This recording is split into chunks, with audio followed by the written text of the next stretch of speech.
بسم الله الرحمن الرحيم الحمد لله رب العالمين وصلى الله وسلم وبارك على سيدنا مولانا محمد وعلى آله وأصحابه أجمعين. So the theme of this conference is about unifying knowledge and Kalam. And we have put forward a lot of definitions for what Kalam is, what it's supposed to do, and how we can bring underneath its umbrella different forms of knowledge. And I thought that maybe if we step outside of the conventional categories sometimes and look at it from a different angle, we can enrich our understanding of Kalam. If we look at the old Kalam handbooks, we find that most of the time Kalam aims at proving the existence of God and the truth of religious doctrines through a logical process.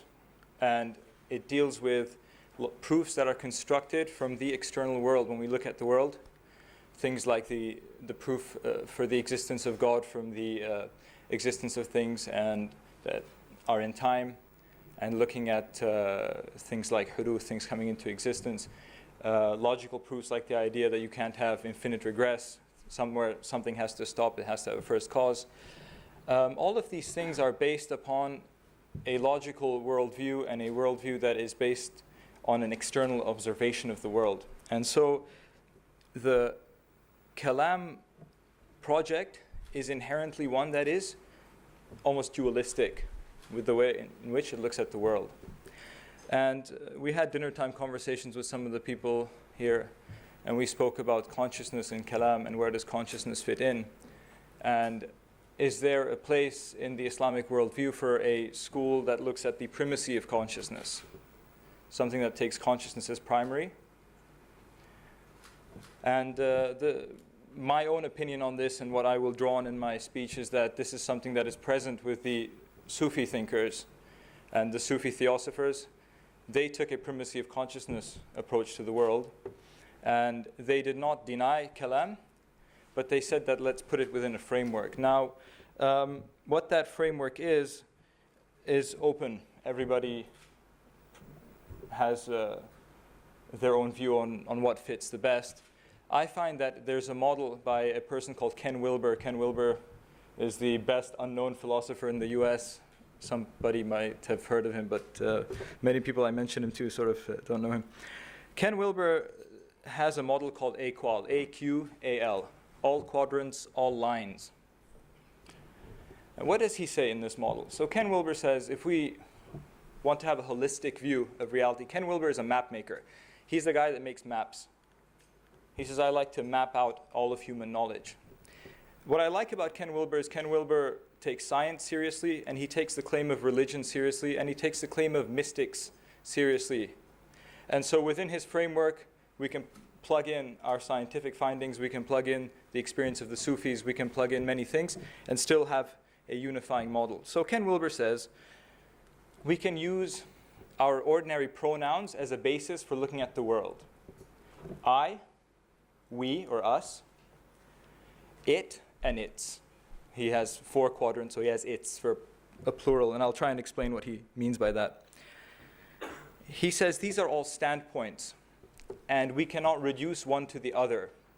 And if we do, he says we come up with something that's called flatland, intellectual flatland, where your own perspective you seek to judge all of these other perspectives from. An egregious example is if we are in the its. So for example, under its, things that we can look at. So I am an observer, this is something I look at. Something outside of me. We have the hard sciences, we study the world, we study sciences, we study particles, molecules, chemistry, physics, biology. If I'm let's say a physicist or a chemist, and I'm a hard materialist, I don't believe in a soul, I don't believe in consciousness, I believe that our consciousness is the result of electrons firing in our brain, I will reduce the importance of the other quadrants into my worldview. And I will try to explain everything in terms of electrons in the brain. Or let's put it in a slightly different perspective. We have someone like Richard Dawkins, who is an evolutionary biologist, who is a hard Darwinian. He wants to put everything into his quadrant and put it specifically into Darwinian thought, explain everything in the world through Darwinian evolution. And so you find that there is in Arabic a lot of takalluf, trying very hard to fit things in. So rather than do this, if we look at the world in a quadrant model, it's clear, and we can say that I'm now specializing in this or looking at this. He says all quadrants, all lines. Now this is the second part of his model. So there are quadrants, we can look at it, and there are lines. Lines he calls lines of development. And I'll give you some examples of this. So, for example, in the I quadrant, the me, he puts ethical development in this, and this is sort of relevant to what comes before, and he calls it models of care. And he looks at the work of Claire Graves and some others who study, also Jean Piaget, study human developmental models. And he says that people grow in levels of self-identification. And he says the most fundamental, for example, is me identifying egoically, just me, so it's selfish. And then it grows from this to a sense of us, but initially like with the family. Then this grows, a person starts to be sympathetic to his tribe. I like everybody from my country. I don't like people from here, people from my country. Grows a bit more, becomes, and then he says it grows higher and it becomes universal care.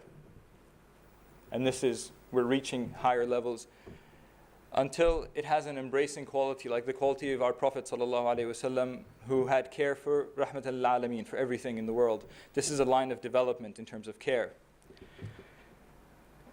If we have other things, like if we look at the we quadrant, in we can put social sciences, because we can look at how human beings form societies. And so similarly, we can have ethnocentric worldviews where the Russians are the best, the Malays are the best, the Indians are the best. We form around ethnocentric. Then we get a bit bigger, we can say everybody in my religion is the best. So Muslims, yes, Christians, no. Or then we can have a higher, well, we're human beings. Wasn't the Prophet ﷺ sent to humans? Shouldn't we care about all of them? It grows higher. And so there's levels of growth in all of these models. And also in terms of the sciences, or in terms of systems, you can look at particles go up and construct systems, and that's in the its quadrant. So this model of quadrants, squares, and lines is very useful. If I don't have a presentation, but if someone Googles it, you can look at it. It's a very elegant model. Where am I coming to with this? If we go back to what I said initially, my argument is I personally come from a perspective where I believe that consciousness is primary. And I believe that the universe is conscious, and it's consciousness. And this is a perspective which we sort of can come close to with Kalam, but it is only really the work of the Sufis that crosses the boundary here. And in the I quadrant, what Ken Wilber says is we have something unique here. In the I quadrant, we have both these lines that we did of growth, so spiritual growth or whatever, where your sense of identification with the world increases. But there's also states of consciousness. And these are things that we all experience, like waking state, sleep, which is deep sleep, or dream state, that's also a state. Basically, a state is anything like ahwal in Arabic, whatever changes. So these are states of consciousness. And there are also stages of consciousness where we can increase in our identity. And obviously the highest level of identity is when a person, as the Sufis say, no longer identifies as an egoic self. He's identified with spirit or with God creating him directly. So the egoic dimension is surpassed. And we find this idea of looking at the self to come to God in the words of Ibn Ata'illah al-Sikandari. He says, شَتَّيْنَ بَيْنَ مَنْ يَسْتَدِلُّ بِهِ وَمَنْ يَسْتَدِلُّ عَلَيْهِ. He says, what a big difference between somebody who proves God through things and the one who proves God through God. What does he mean? How do you prove God through God? Well, what is the most intimate part of our experience? What part of our experience 5 minutes ago is still here with us now? Everything is in flux outside of us, except your sense of yourself. The sense of yourself, which is your consciousness, your pure consciousness, is something that is the same now as it was when it was a child. And when you become very old, you still feel a sense of continuity that between the young man and the boy and the girl that you were, and so on. And so this is continuous. when we hit childhood, people forget after the age of about 3 what went on, but because our parents tell us, you know, you were very cute when you were 2 and 1, so I know that I was aware and around when I was 2 years old and 1 year old. And before then, the nusus of our religion tell us that we lived in the world of the womb, or we were in the interstice, the barzakh. And so this conscious reality has existed. And we know that after a person dies, he will enter his qabr, and the Prophet ﷺ explained the stages of the qabr and the qiyamah, and that this soul that we are will continue. And this soul that we speak of is something that is immaterial. It is something that you cannot point to. So it is not used as a proof of God in the Kalam sense. We cannot make an argument from it. We can only come to know it. And the philosophers in Islam, they try to have mental exercises for this. It can be useful maybe for some people. Ibn Sina had the famous flying man example. He said if there was a man in a vacuum who didn't feel any pressure on his limbs from the air, and he was in a void which was dark, would he still know that he exists, even if he was completely separate from this idea of I am a body? And he said yes, the man would still be aware of his own existence. And he said because it's self-evident. Existence is self-evident. This fits in with what the Sufis have said about reality being one. So we mean reality on the inside and the outside is one. This is the perspective. Al-Ghazali, who was the most sober of the Sufi thinkers, who I want to touch on first, and then we will go on to the stuff that's more complex and maybe confusing. But Al-Ghazali said that everything that exists is God, His asma wa sifat, His names and His attributes, which have effects, athar, which is the world. So Khaliq has khalq, Ghafoor, Wadud, Shakur, all of these things show up in existence. Khafid al-Rafi'. And he says the athar, which is, he says, us and the world. And he says all of these things are one, but there are levels. So this is not pantheism. But people say, the Sufis say, you are God and He's God and the duck is God and the tree is God. That's not what they're saying, but they're saying that there's a oneness that connects everything. And it's indivisible, but it is Allah subhanahu wa ta'ala creating this. This is not it's not like Spinoza, who said everything is God in a silly sense, but in a level of understanding. But what they also say is that they say that side by side it all exists. So the physical and the conscious world exist together. And this is why we had Ibn al-Arabi's famous statement that he said the mutakallimin were wrong when they said huduth. He says it's dhuhur. He said they shouldn't have said existence in time. They should have said manifestation and butun. Ibn Arabi said there's a batin reality of the ilm of Allah, and it comes out in dhuhur. And why didn't he say huduth? Because he had a very interesting understanding of space-time, which actually kind of mirrors what our quantum physicists tell us, that time and space are actually dependent on an observer. We feel time and we feel space because it's us who feels it. This is why the human being is the highest level of creation and the level of creation through which God is known, because the human being perceives all of these levels at the same time.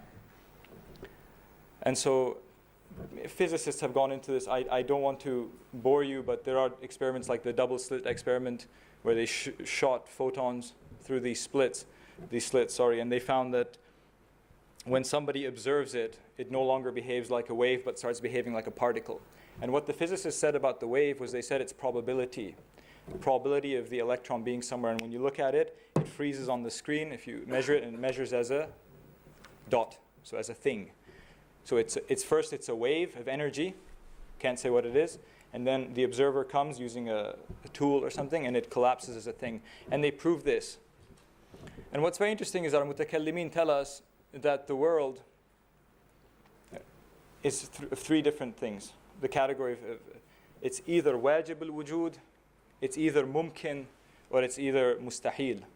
Things are either necessarily existing, which is Allah subhanahu wa ta'ala, or alternatively it's a mumkin, it's probable. The probability that I could be standing on there or here, or that if we came into this room it's not green, it's pink, It's mumkin, anything was possible. But it becomes wajib bighayrihi when Allah chooses it to be a certain way. So Allah subhanahu wa ta'ala collapses all possibility the minute there's an observer. And the observer is the human being that Allah creates. It's in Allah's knowledge and it collapses with our seeing the world. This is the idea of idealism.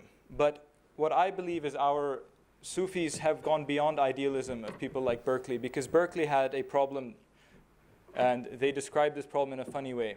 So the idea of the philosophy of idealism is that everything exists inside us, in our mind. I see you and you see me because there are photons hitting our retinas. And if our eyes weren't like this, we wouldn't see the world. And so the question of, is there a chair, is there not a chair? If I can't see it, doesn't arise. Similarly, our sense of touch and so on. And so the idealist said that everything only exists inside of me.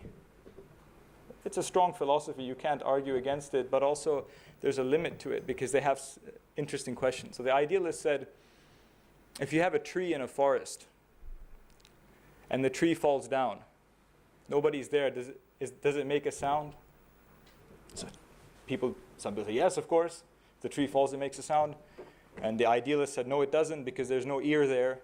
And sound means there has to be an ear to hear it by definition. And so if there's nobody there, the tree that fell didn't make a sound. And some people say this is silly. But what we say is that the tree is also consciousness. Everything is consciousness.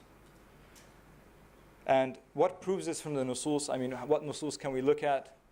It's very evident that the Prophet ﷺ showed this to the world when the tree cried at his departure, ﷺ, when the hasa, the stones made tasbih in his palm.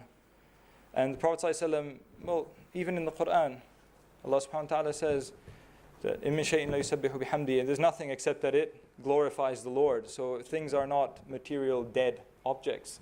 They are imbued with consciousness. They are life. But what life crystallized by the will of Allah subhanahu wa ta'ala into a world that we see, and the human being is the center of this observation. And so if we Alhamdulillah, the paper says 3 minutes, not you are boring, so Alhamdulillah.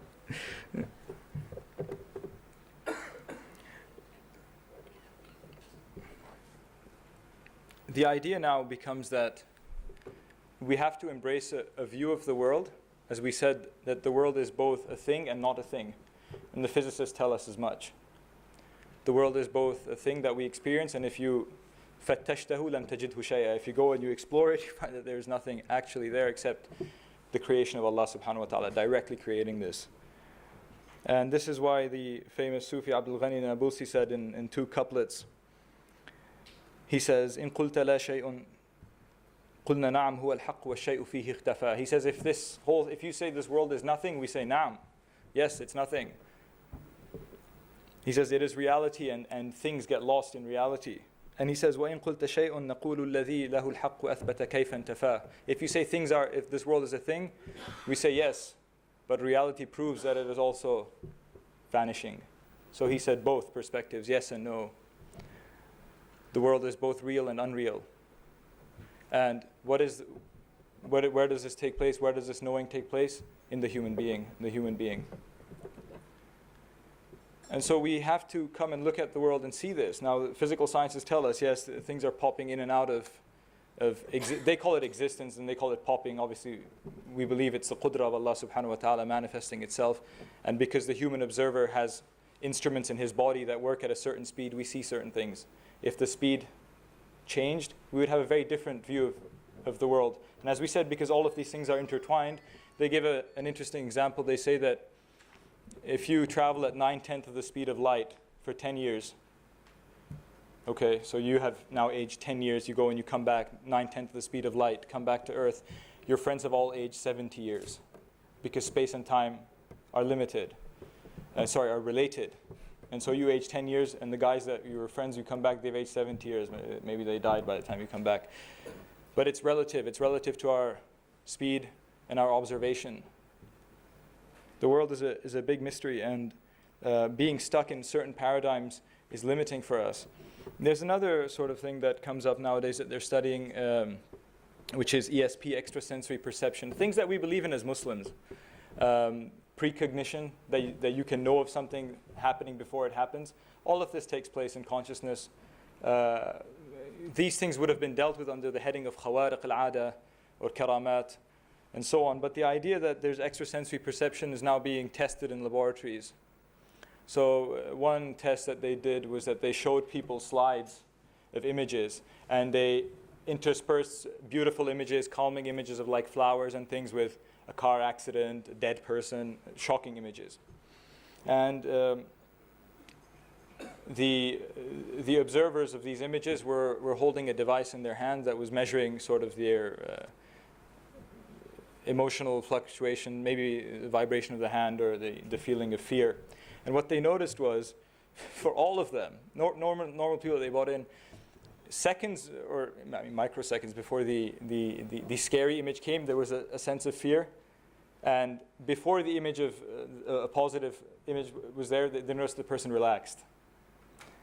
And then they mentioned another test that they did also. The first one is, you can find in a book by Dean Radin. And he mentions a number of these. He now has 3 books on the issue of extrasensory perception. Rupert Sheldrake mentions the famous case of the dogs who know their owner is coming home, because obviously everything is conscious. They did this thing where they had cameras at home, so security cameras in the house, and the owner of the dog would go out, do stuff in the city, and when the person in the city decides to come home, he presses a device, he makes a decision, so it records the time. What the cameras notice is that the dog runs to the front door and starts waiting.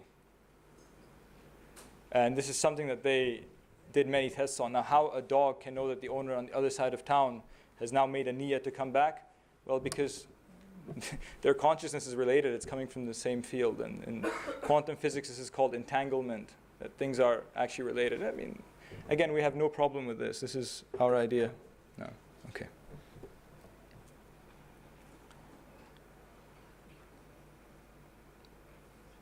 The point that I want to wrap up on, inshallah, is that we now have a whole, subhanAllah, like a whole collection of physicists and physical scientists working on things that are part of our faith and a part of our knowledge. And we can use a map like the all quadrants model to fit it all in, fit it all together. We don't have to exclude perspectives.